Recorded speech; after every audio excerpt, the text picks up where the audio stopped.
Jade Sullivan had been dancing at Velvet Room for 8 months. She knew the rules. She followed them religiously. No touching, no exceptions. But when Kenneth Hart, Wall Street millionaire, regular customer, untouchable, broke those rules and her arm in a private room, she learned something else. Her boss, the intimidating Sicilian who owned the club, had his own rules, and breaking them came with consequences. Comment where you're watching from. The Velvet Room sat on the edge of Midtown Manhattan, squeezed between corporate towers and trendy restaurants. From the outside, it looked like any other upscale establishment. Elegant signage, discreet entrance, valets in sharp uniforms. Inside was different. Luxury dripped from every surface. Crystal chandeliers, velvet seating, stages with professional lighting, and women who knew exactly what they were doing. Jade Sullivan had been dancing there for 8 months under the stage name Scarlett. 27 years old, athletic build from years of dance training, long dark hair that caught the light when she moved, hazel eyes that assessed every customer with practiced caution. By day, she was a senior psychology student at NYU, buried in textbooks and research papers. By night, she was Scarlett, confident, alluring, untouchable. The money was good. Better than good. It paid her tuition, her cramped studio in Queens, her student loans. It gave her independence. And Velvet Room was one of the better clubs. Strict rules, good security, management that actually cared if the dancers were safe. The owner was a man named Gabriele Bianchi, 41, tall, easily 6'2", with dark hair slicked back, a neatly trimmed beard, and eyes so dark brown they were almost black. He dressed impeccably, moved with controlled purpose, and commanded instant respect from everyone who worked there. Jade had seen him dozens of times over 8 months. He came by regularly, checked on operations, spoke quietly with management, never watched the shows, never approached the dancers beyond professional courtesy. Good evening was the extent of their conversations. Always polite, always distant, always slightly intimidating. Jade appreciated that. In a business where men constantly crossed boundaries, Gabriele Bianchi maintained them religiously. His club had rules, and he enforced them without mercy. Touch a dancer? You were out. Permanently. 'Cause problems? Banned. Push too hard? Security handled it before you could blink. It made Velvet Room one of the safest places to work in the industry. Until the night, everything changed. Kenneth Hart had been coming to Velvet Room for over a year. Mid-50s, Wall Street executive, investment banker with more money than sense.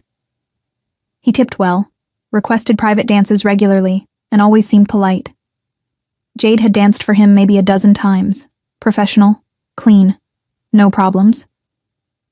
That Friday night started normal.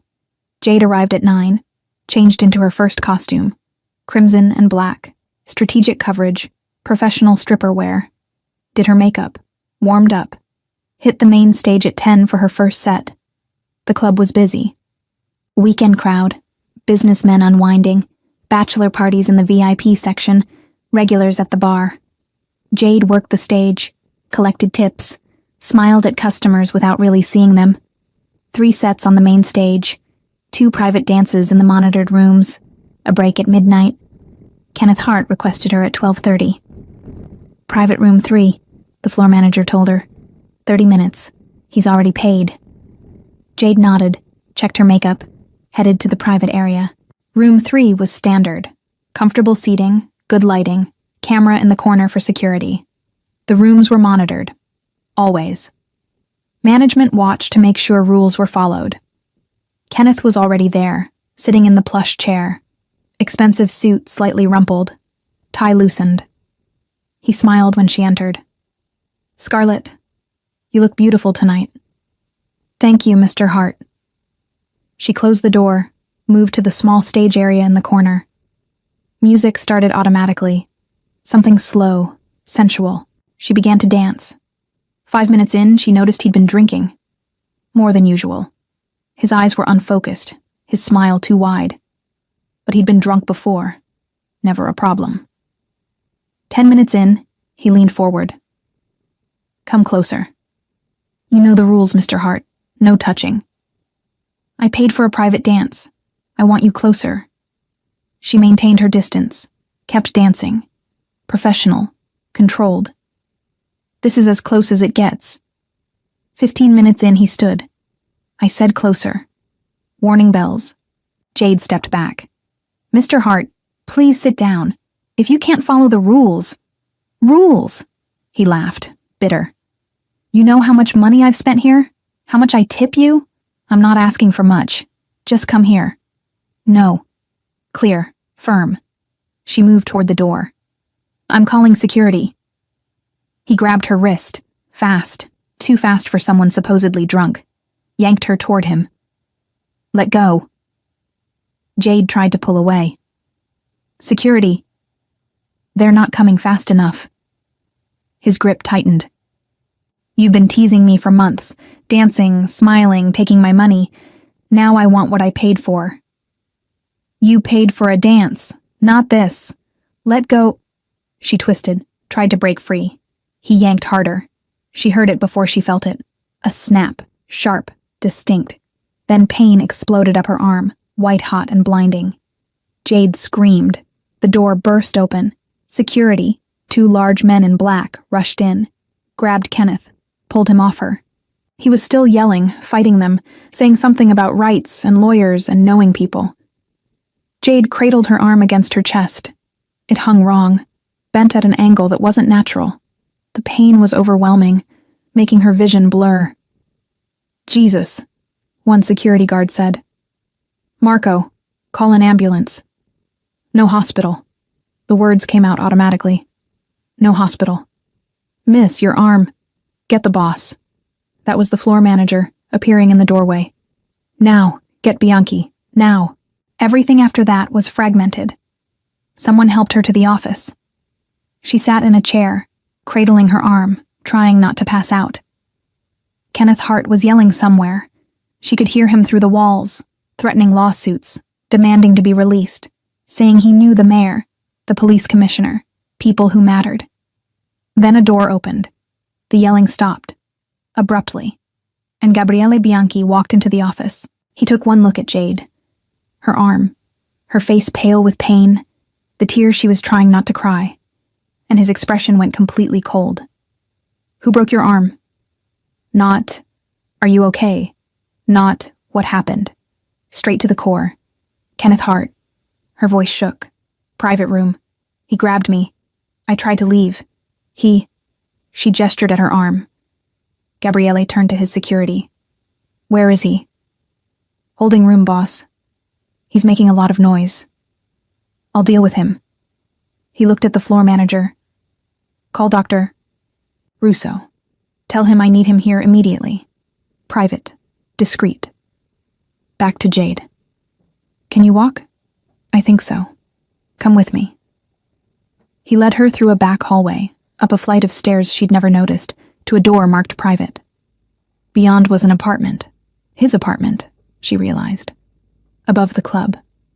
Spacious, well-furnished, masculine but elegant. Sit. He guided her to a leather couch, helped her settle carefully. Disappeared for a moment, returned with ice wrapped in a towel. Hold this against your arm, gently. It'll help with swelling.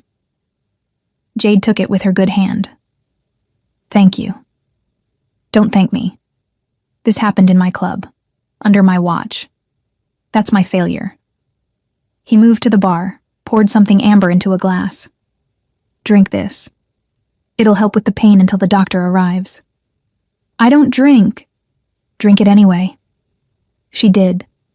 It burned going down, but warmth spread through her chest, took the edge off the pain slightly.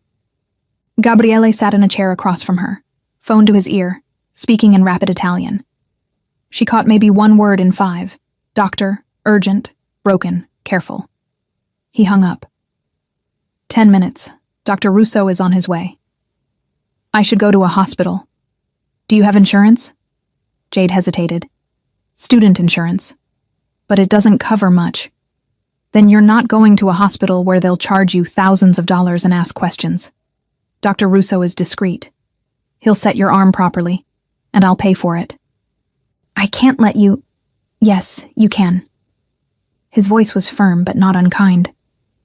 This happened in my club because someone broke my rules. That makes it my responsibility. They sat in silence. Jade's arm throbbed. Her head spun from shock and pain and whatever was in that drink. She studied Gabriele, really looked at him for the first time. Strong features, slight lines around his eyes, a small scar on his left cheekbone. Hands that looked capable of violence, but held the ice pack with surprising gentleness. Kenneth Hart, she said finally. He's connected, rich. He said he knows people. I know who he is. I know what he is. Gabriele's expression didn't change. And I know what I'm going to do about it. What does that mean? It means Kenneth Hart made a mistake tonight, a very serious mistake. And he's going to learn that money and connections don't buy you permission to hurt people in my establishment. The way he said it, cold, factual, absolutely certain, sent a shiver down Jade's spine. Not fear, exactly. Something else. 10 minutes later, Dr. Russo arrived. Elderly, professional, carrying a medical bag that looked like it had seen decades of use. He examined Jade's arm with careful precision. Spiral fracture, he said in accented English. Clean break but needs setting. I can do it here, but it will hurt. A lot. Or I can arrange transport to a hospital. Here, Jade said immediately. Do it here. The doctor looked at Gabriele. You'll need to hold her. Keep her still. I understand. Dr. Russo prepared. Gabriele moved to sit next to Jade on the couch. This is going to be unpleasant, but it'll be over quickly. I know. I'm ready. She wasn't. When the doctor manipulated her arm, setting the broken bone, pain exploded through her entire body. She screamed. Gabriele held her steady, one arm around her shoulders, his hand covering hers. Breathe. Just breathe. Almost done. It felt like hours, was probably minutes. When it was finally over, her arm was in a proper splint, wrapped carefully, immobilized. The pain had dulled to a heavy ache. She needs a cast, Dr. Russo said. Tomorrow, come to my office. I'll have it ready. He gave Gabriele a prescription bottle. Pain medication.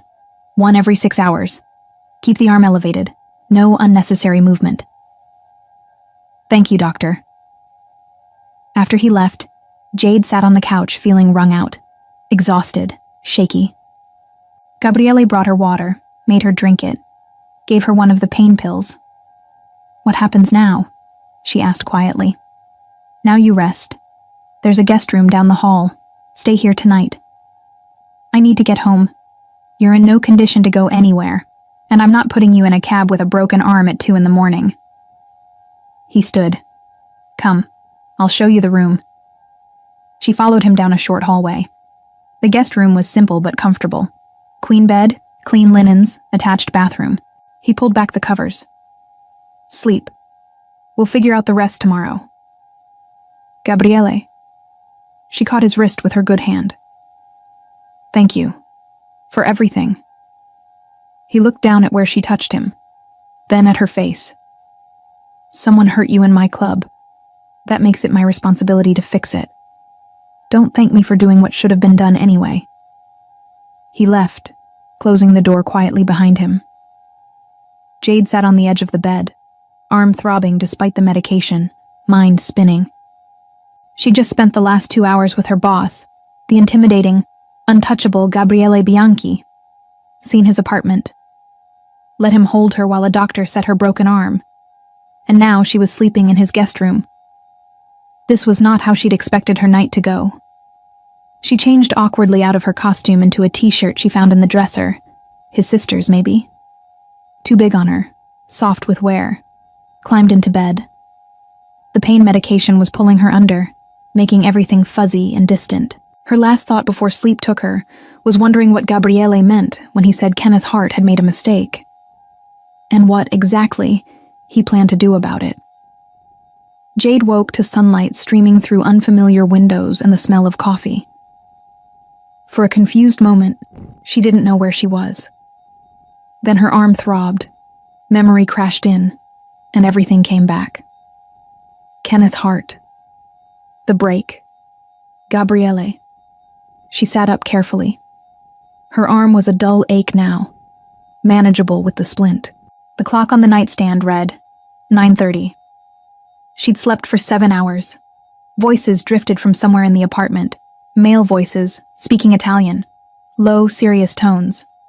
She caught a few words: heart, problema, decidere. Jade got up, used the bathroom awkwardly one-handed, tried to make herself presentable. Her stage makeup from last night was smudged but still there. Her hair was a mess. She was wearing an oversized t-shirt and nothing else. Not exactly the image she wanted to project, but she couldn't hide in the guest room forever. She opened the door, followed the voices to a living area. Gabriele stood by the window, phone to his ear, speaking rapid Italian.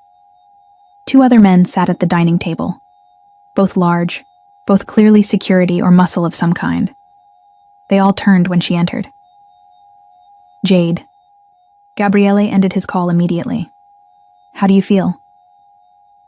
Like I got my arm broken by a drunk banker. She tried to smile. It came out shaky. Sit, I'll get you coffee. She sat at the table.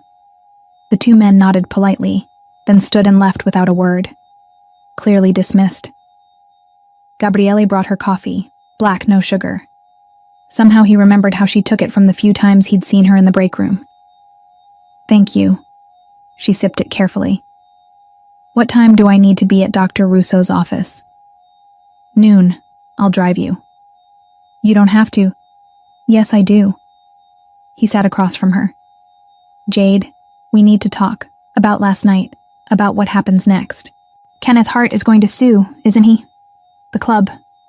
Me. All of us. Kenneth Hart is going to be very quiet. Gabriele's expression was unreadable. I had a conversation with him this morning. Very clear, very final. He understands that if he makes any noise, if he contacts lawyers, if he tells anyone what happened, if he comes near you or this club ever again, there will be consequences he won't enjoy. What kind of consequences? The kind that make powerful men very nervous. He sipped his own coffee. Kenneth Hart has secrets. Transactions he wouldn't want investigated. Associations that wouldn't survive scrutiny. I made it very clear that any attempt to blame you or this club for last night would result in those secrets becoming public. Jade stared at him. You blackmailed him. I protected you, and my business, and every other woman who works here. He met her eyes. Men like Kenneth Hart think money makes them untouchable. Sometimes they need to learn that it doesn't. She should probably be disturbed, should question this, should do something other than feel relieved. Thank you, she said instead. You keep thanking me. Stop. This is what should have happened from the beginning. He stood. You need clothes. What size are you? What? Clothes. You can't go to the doctor in my sister's t-shirt. What size? 6? Sometimes 8? I'll have something sent up. He was already texting someone. In the meantime, take a shower if you want. There are supplies in the bathroom. Take your time. An hour later, Jade was clean, dressed in surprisingly well-fitting jeans and a soft sweater that someone had delivered, and sitting in Gabriele's car on the way to Dr. Russo's office. The cast was quick. Bright white fiberglass, professional, lighter than she expected.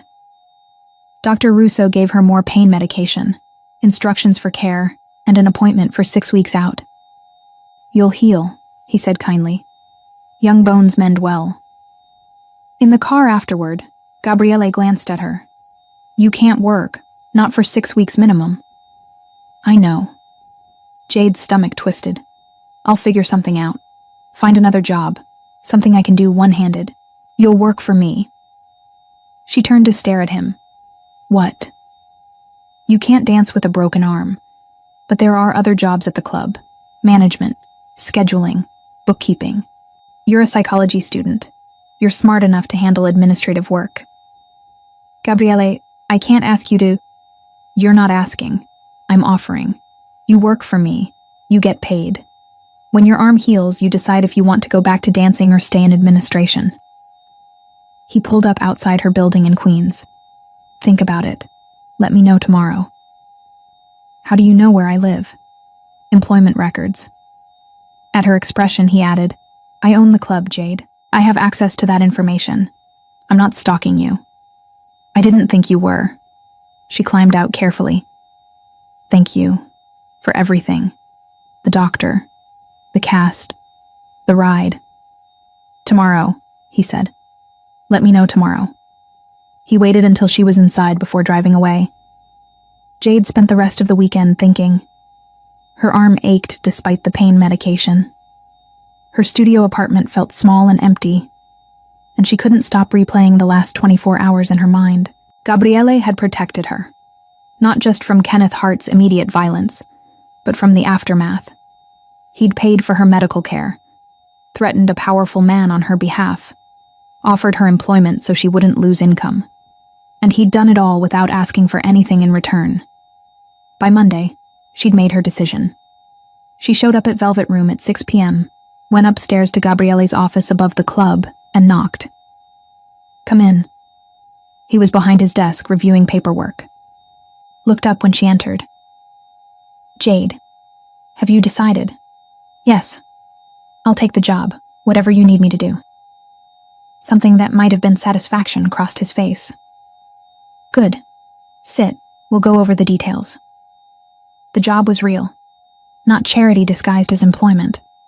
Gabriele had her handling scheduling for the dancers, who worked which nights, who needed time off, who was covering for whom. It required organization, attention to detail, dealing with personality conflicts, and mediating disputes. Basically, psychology in action. She was good at it, better than good.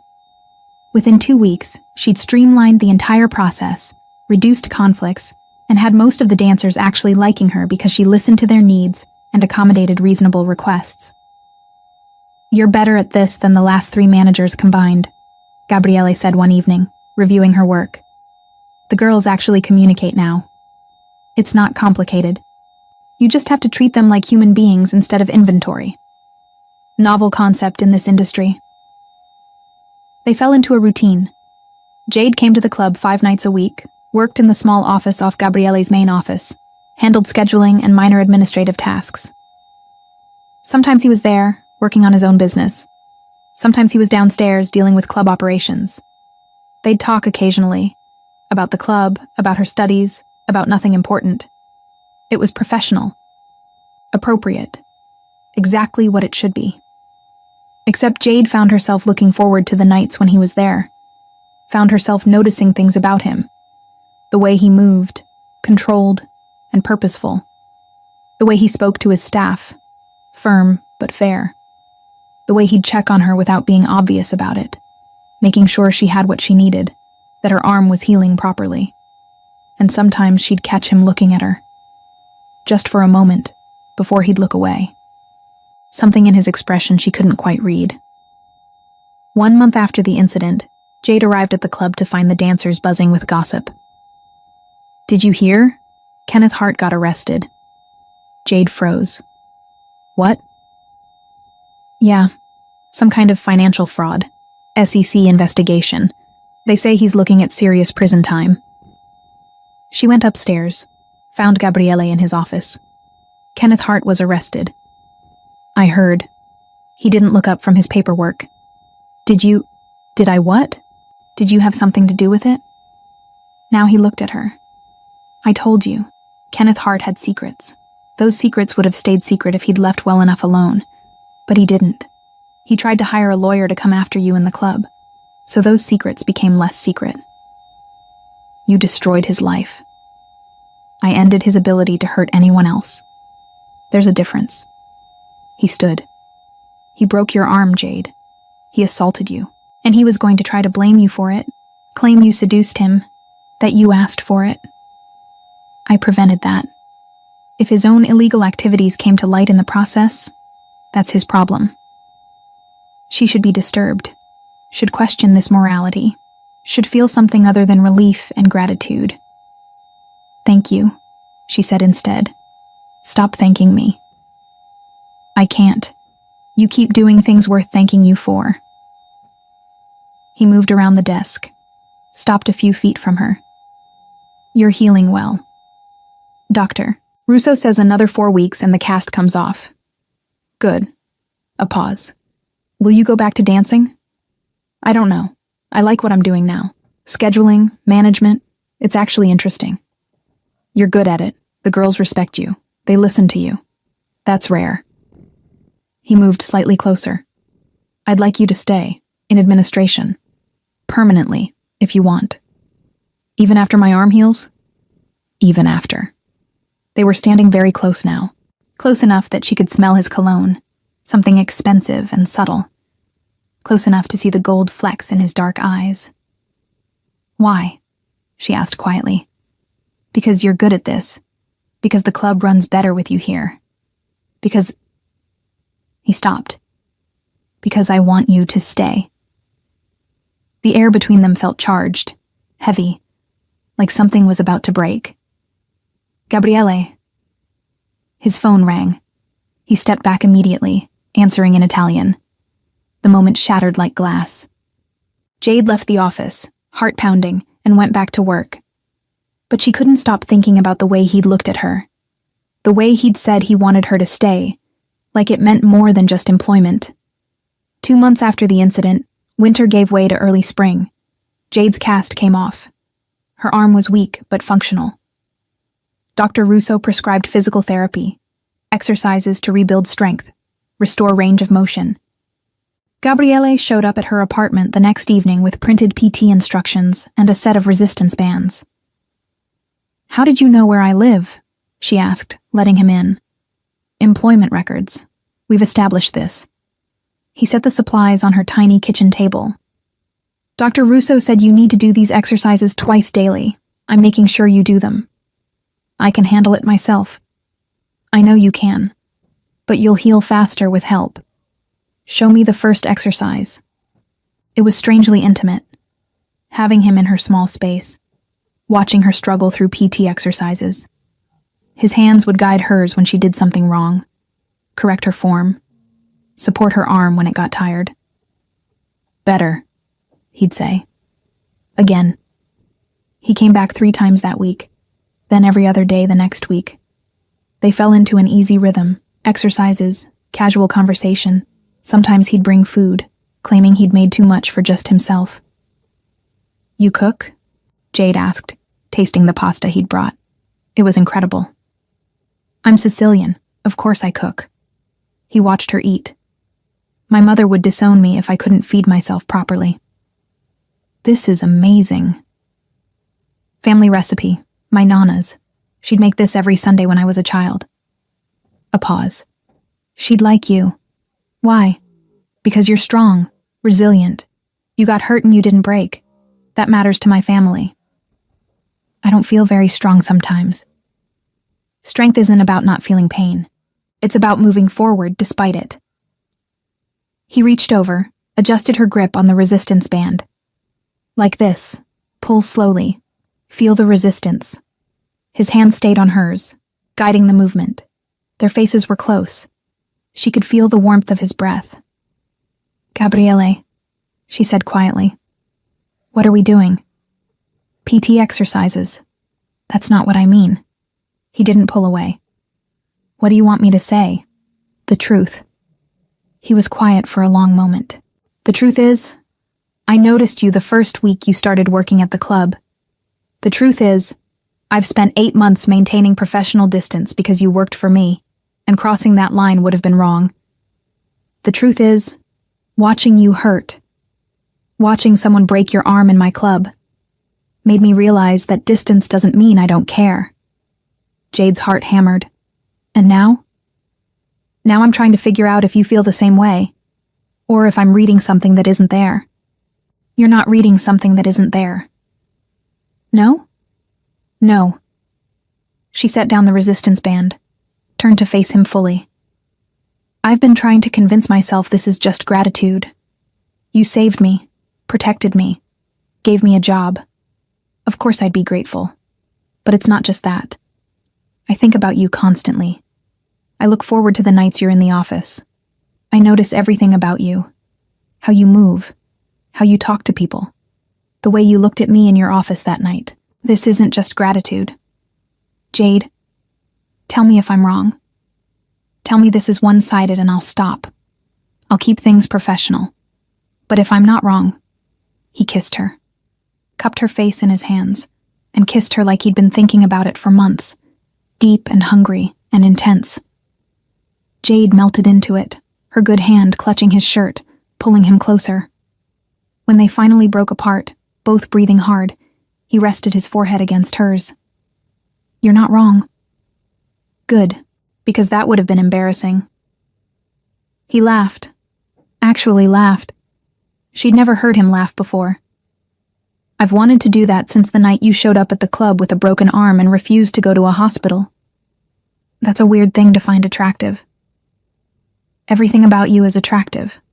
Your strength, your intelligence, the way you handle the girls at the club, the way you argue with me when you think I'm wrong, the way you...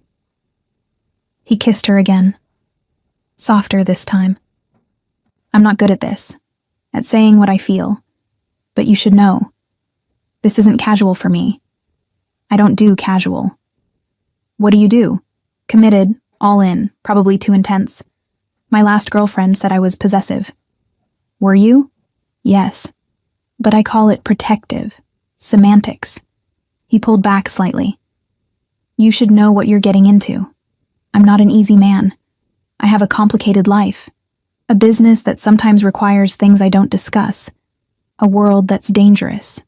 If we do this, if we're together, I'll want to protect you. Keep you safe. And I won't always ask permission.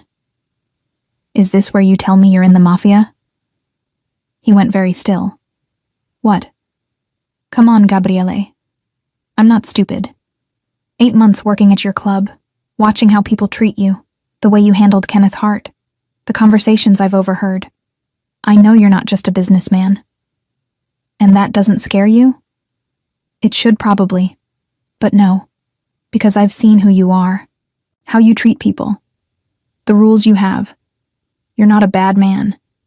You're just not a simple one. He studied her face like he was trying to read her soul.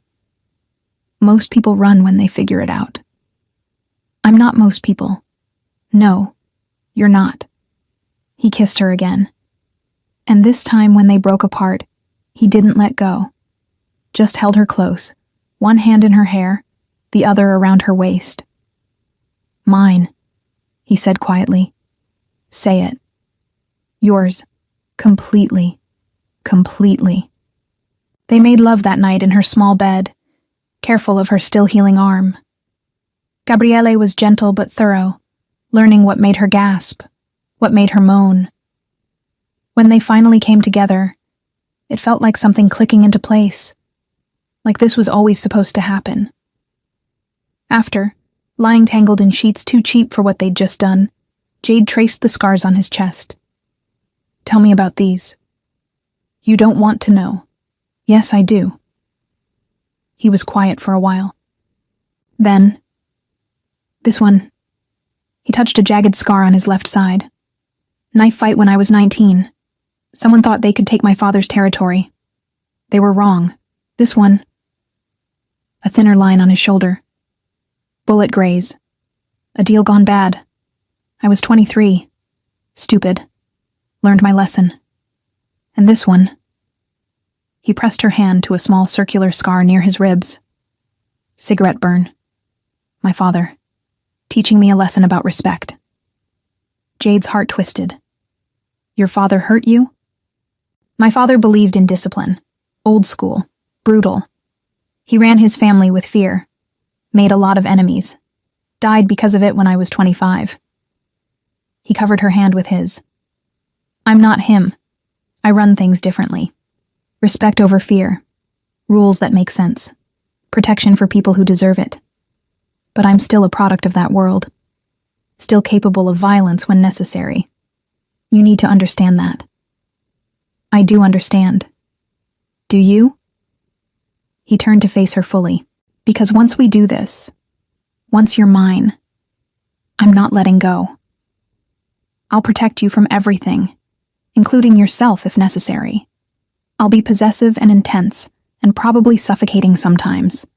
If you can't handle that, we need to stop this now. Jade thought about it, really thought about it, about the man lying next to her, the one who'd protected her without hesitation, who'd held her through pain, who'd given her employment and safety, and now this. Intimacy, honesty, a chance at something real. I can handle it, she said. As long as you understand I'm not a fragile thing to be locked away. I make my own choices. I have my own life, and I won't be controlled. I'm not trying to control you. I'm trying to keep you safe. There's a difference? Yes. Control is about power over you. Safety is about protecting what matters. He kissed her forehead. You matter, Jade. More than you probably realize. And I protect what's mine. Then we'll figure it out, together. One day at a time. One day at a time, he agreed, and pulled her closer. The next 3 months were the strangest and best of Jade's life. She and Gabriele kept their relationship quiet at first. No need to broadcast it to the club staff immediately. But slowly, people figured it out. The way he'd look at her when he thought no one was watching. The way she'd smile when he walked into the office. The way they'd leave together some nights. The dancers were surprisingly supportive. A few were jealous. Gabriele Bianchi was attractive, powerful, and now clearly off the market. But most were happy for Jade. She'd earned their respect as a manager, and Gabriele had always treated them well. If he'd chosen Jade, she must be special. Her arm healed completely. She did physical therapy religiously, rebuilt her strength. By month 3 post-break, she had full range of motion and minimal pain. You could dance again, Gabriele said one evening, watching her run through exercises. If you wanted. I don't want to. Why not? Because I like what I'm doing now, managing, scheduling, working with the girls. It's more fulfilling than dancing ever was. She moved to sit next to him on the couch. And because dancing means being looked at by men who see me as an object. I spent 2 years doing that. I'm done. I want to be valued for my mind, not just my body. I value both. I know you do. That's why I'm with you. He pulled her onto his lap. Move in with me. What? Move in. Above the club. My apartment. There's plenty of space. You're there most nights anyway. Your lease is up next month. Move in. Gabriele, that's fast. It's been 4 months. I know how I feel. I know what I want. And what I want is you in my space. My bed. My life. Permanently. He cupped her face. Unless you're not ready. I'll wait if you need time. It's not about needing time. It's about making sure this is real. That we're not just caught up in the intensity of how we started. You think I'm with you because of guilt? Because I feel responsible for what happened? No. But I think the circumstances were unusual. Extreme. Sometimes that creates feelings that aren't. He kissed her. Hard. I'm with you because you're brilliant and strong and beautiful. Because you make me laugh. Because you challenge me. Because you see who I really am and you're not afraid. Because when I'm with you, I want to be better. Not because of how we met. In spite of it. He rested his forehead against hers. Move in with me, Jade. Let me wake up next to you every morning. Let me cook you dinner every night. Let me show you that this is real. Okay. Okay. Yes. I'll move in with you. His smile was genuine, unguarded, beautiful. Good. We'll move your things this weekend. I don't have much. Then it won't take long. They moved her belongings on a Saturday. It took 3 hours total. Her furniture went to a donation center.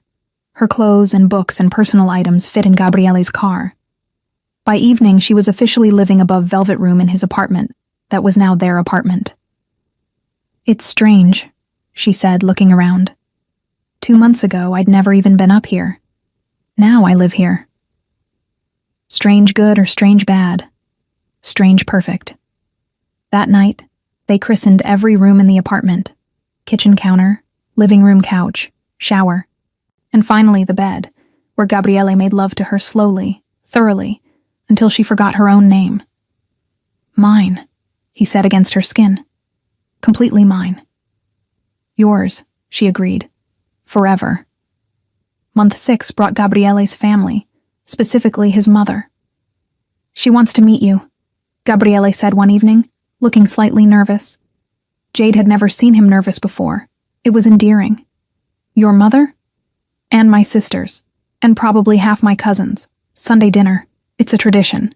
Family comes every Sunday. I've been avoiding it for weeks because I knew they'd want to meet you. But I can't avoid it anymore. You're scared of your mother. Every Italian man is scared of his mother. It's genetic. Sunday dinner was held at his mother's house in Brooklyn. Large, well-maintained, smelling of tomatoes and garlic and bread. The house was full, easily 20 people, maybe more. Jade met his mother first. Rosa Bianchi, 60-something, tiny but formidable, eyes that missed nothing. So you're the girl who finally caught my son. Rosa looked her up and down. You're pretty, but are you strong? Strong enough, Jade said. We'll see. But Rosa smiled. Come, help me in the kitchen. We'll talk. The kitchen interrogation was intense but not unkind. Rosa asked about her family, small, scattered, her education, NYU, psychology, her work, carefully edited version, her intentions toward Gabriele, serious. He's not an easy man, Rosa said, stirring sauce. He's intense, protective, sometimes too much. His father was hard on him, made him harder than he should have been. But he has a good heart. You see that? I do. Good. Because if you hurt him, I'll know. And I don't care how sweet you seem. Family protects family. Understand? I understand. And I won't hurt him. I love him. Rosa stopped stirring. Looked at her. You said that very easily. Because it's true. Does he know? Not yet. I wanted to be sure. But I'm sure now. Then tell him. Tonight. After dinner. Men need to hear these things. Even tough men like my Gabriele. She handed Jade a wooden spoon. Now stir. And tell me how you two really met. Because I know my son. And I know he's not telling me everything. Dinner was loud and long and full of wine and laughter. Gabriele's sisters were warm and welcoming. His cousins treated her with easy acceptance. By the end of the night, Jade felt like she'd been absorbed into something larger than herself. Family. Real family. The kind she'd never really had. On the drive home, Gabriele glanced at her. My mother likes you. How do you know? Because she let you help in the kitchen. She only does that for family. A pause. You told her something. In the kitchen. What was it? That I love you. He pulled the car over, just stopped on the side of the road, turned to look at her. Say that again. I love you. I've been trying to figure out when to say it. Didn't want it to be too soon. But your mother asked if you knew, and I realized you should. So, I love you, Gabriele Bianchi. Completely. Intensely. The way you love me. Dio. He pulled her across the console, kissed her hard. I love you too. Have loved you for months. Since you refused to go to the hospital and trusted me to help you.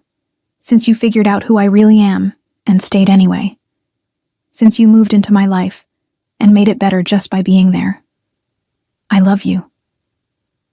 They made love in the car, parked on a random Brooklyn street, too impatient to wait until they got home. After, Jade laughed against his shoulder. We're too old for car sex. Speak for yourself. I'm in perfect shape.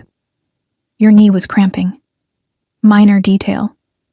They drove home, went upstairs to their apartment, stripped and climbed into bed and held each other in the darkness.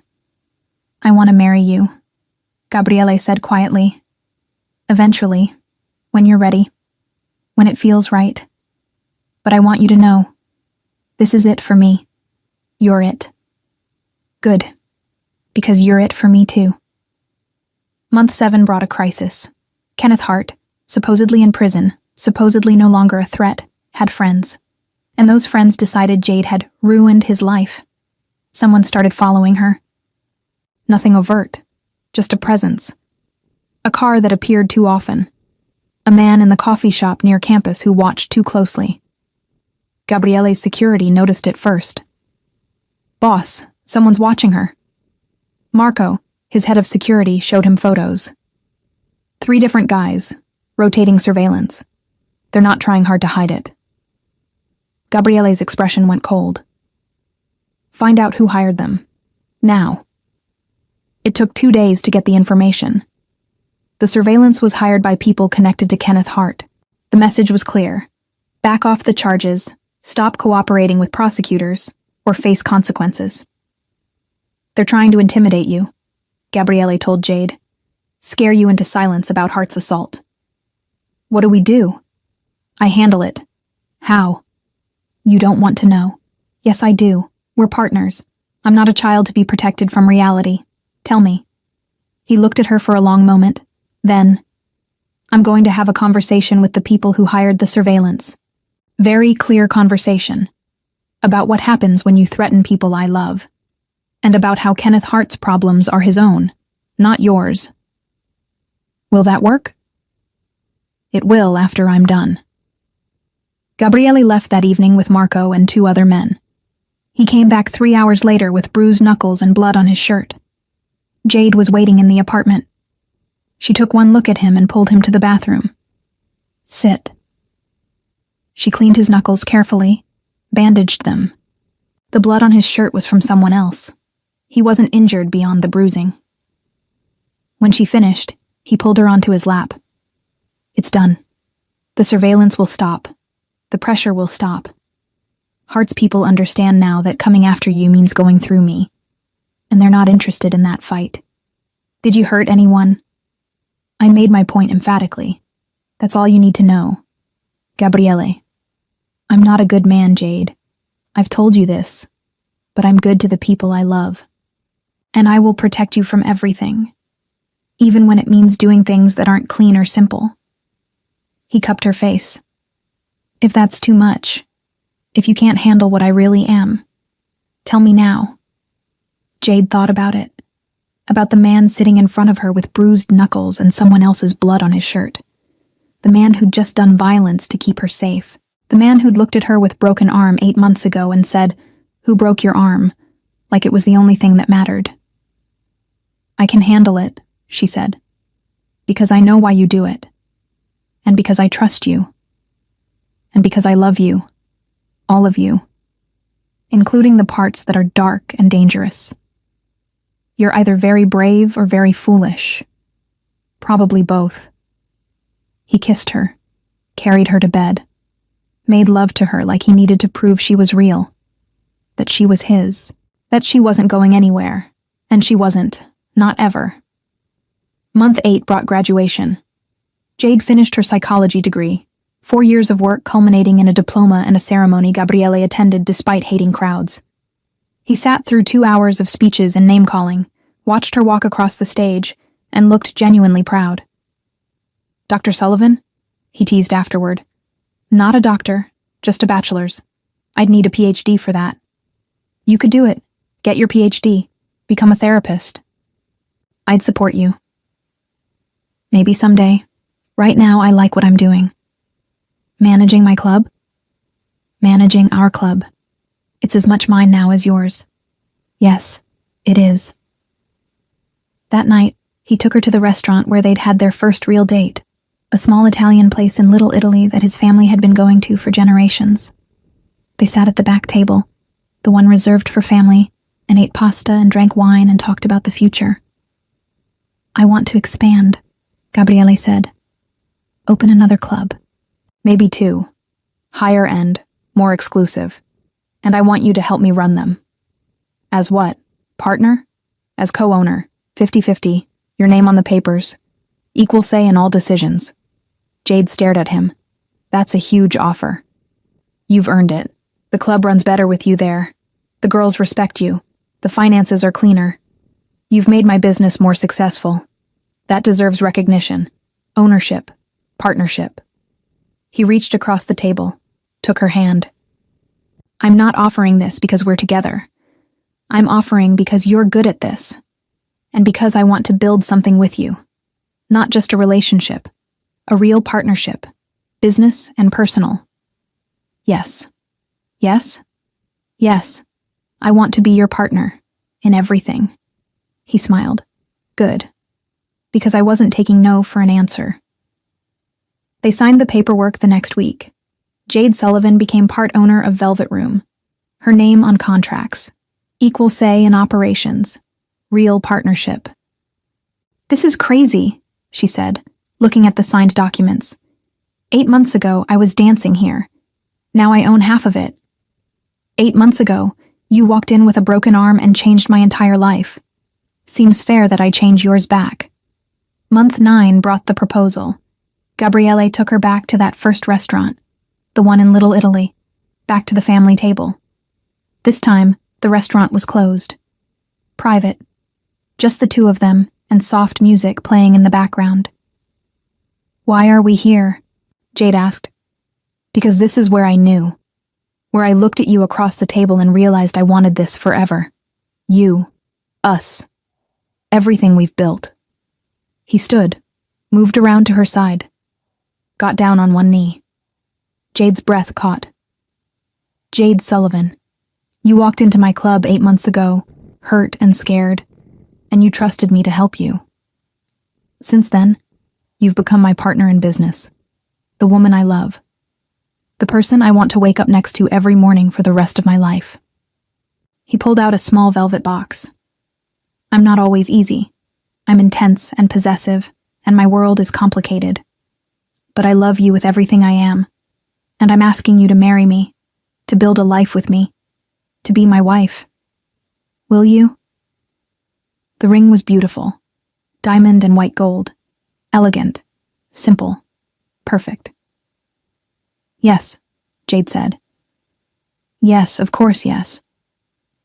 He slid the ring onto her finger, stood, pulled her into his arms and kissed her. Deep and thorough and full of promise. Mine, he said against her lips. Yours, she agreed.